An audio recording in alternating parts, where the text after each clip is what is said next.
for holding it down. Really, really appreciate it. So that being said, without further ado, one of the beautiful humans who graced the stage and mic for the past year is none other than the super hilarious Jiovanni Beltran. Give it up for Jiovanni. Respect.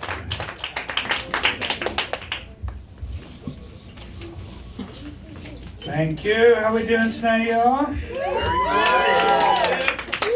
all these lovely faces. I actually brought this shirt just for this occasion. We're not going to take any more clothes off. Don't get excited.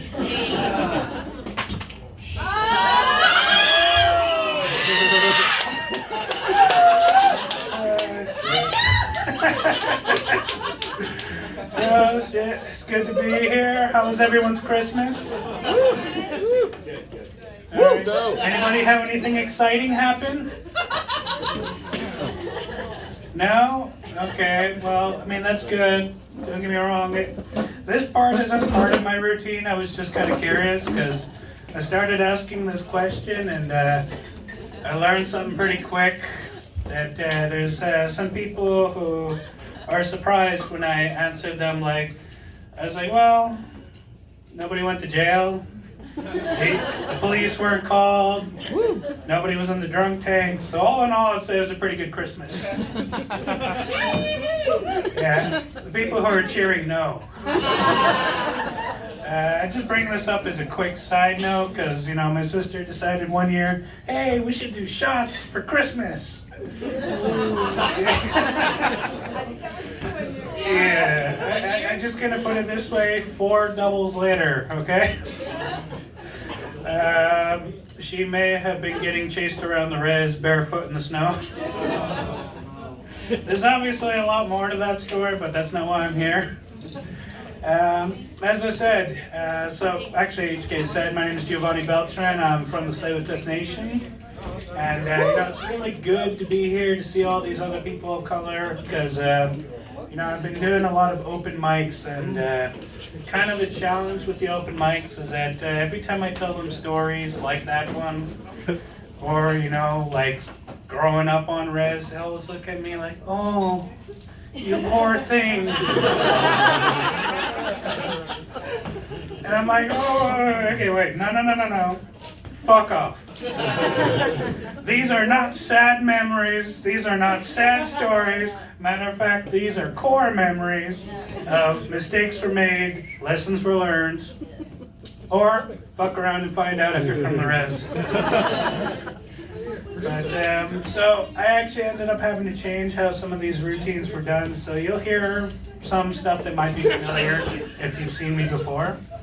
So, keeping on tab with growing up on res, I talk about how the firsts on res are a little bit different than off. So, you know, some people might be like, yo, I remember my first kiss, I remember my first date, and I'm like, well, the first person that punched me in the face was my grandma, does that count? And, you know, I'm like, the first person to pull a knife on me was my little brother. Does that count? He was 4, but I still count it. You know, I talk about how I lost my first fight to my grandpa. And that one was definitely a case of fuck around and find out. But for real now, I was like, you know, just growing up in res is just different. And you know, I actually also grew up with, my parents split when I was young. So I grew up with my mom. My mom was a single parent, which is why I was like, my mom's gotta be here. So shout out to my mom. You know, life's been pretty good as adults. And you know, we have a pretty good relationship. There's only been one thing that's been a little strange as I've gotten older. She's not really cared about whoever she dates. She tells me, so I'm dating this guy, and these guys are usually a little bit younger, which, you know, Mom, you do you, I don't care. I want us on record, I support her no matter. Sex positive. It's just that these dudes are actually kind of cool. And they want to be friends. And I'm like, banging my mom is how friendships end, not begin. Y'all really should applaud that part because I told my mom this joke and she was okay with it.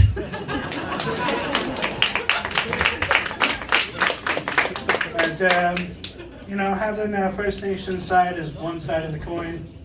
As HK said, I actually am also a Salvadorian. My dad is from El Salvador, so he came here first-gen Canadian. And he brought with him some of his beliefs.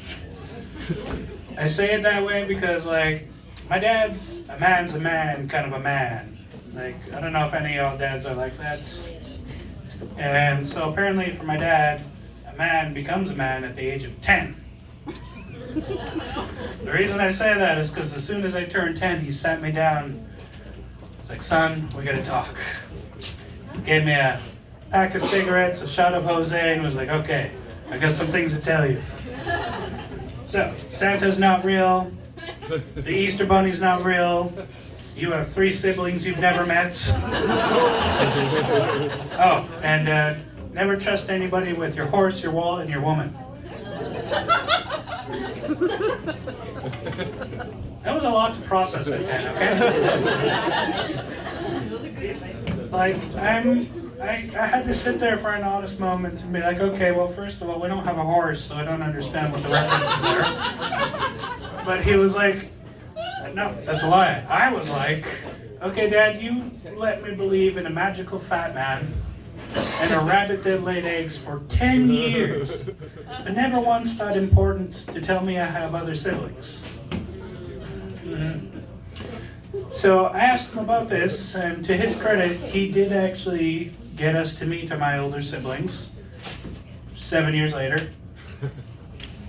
And I thought this was supposed to be a heartwarming day, you know? Mend broken hearts, fix broken bridges, and I asked him about it. And he was like, well, yeah, no, I did want you guys to meet, because, you know, I didn't want you to go to a party. And I didn't want you to be in a room without knowing who they were. And I didn't want you to accidentally hook up with your sister. I was like, all right, thanks for the vote of confidence. I'll explain that one because I was like, let me get this straight, Dad. You thought that if I saw a woman who looked like my sister, I would try to take her home. Thank you. Anyways, I'm not gonna lie, I didn't have much more than that on my routine tonight, but I did want to take a minute to actually thank HK for this, because round of applause for HK, because I don't know how many other people know this, but it was almost a year ago, 2 weeks from now, that he gave me the courage to get up here and do this for the first time. Thank you. And you all been amazing. Have a good night.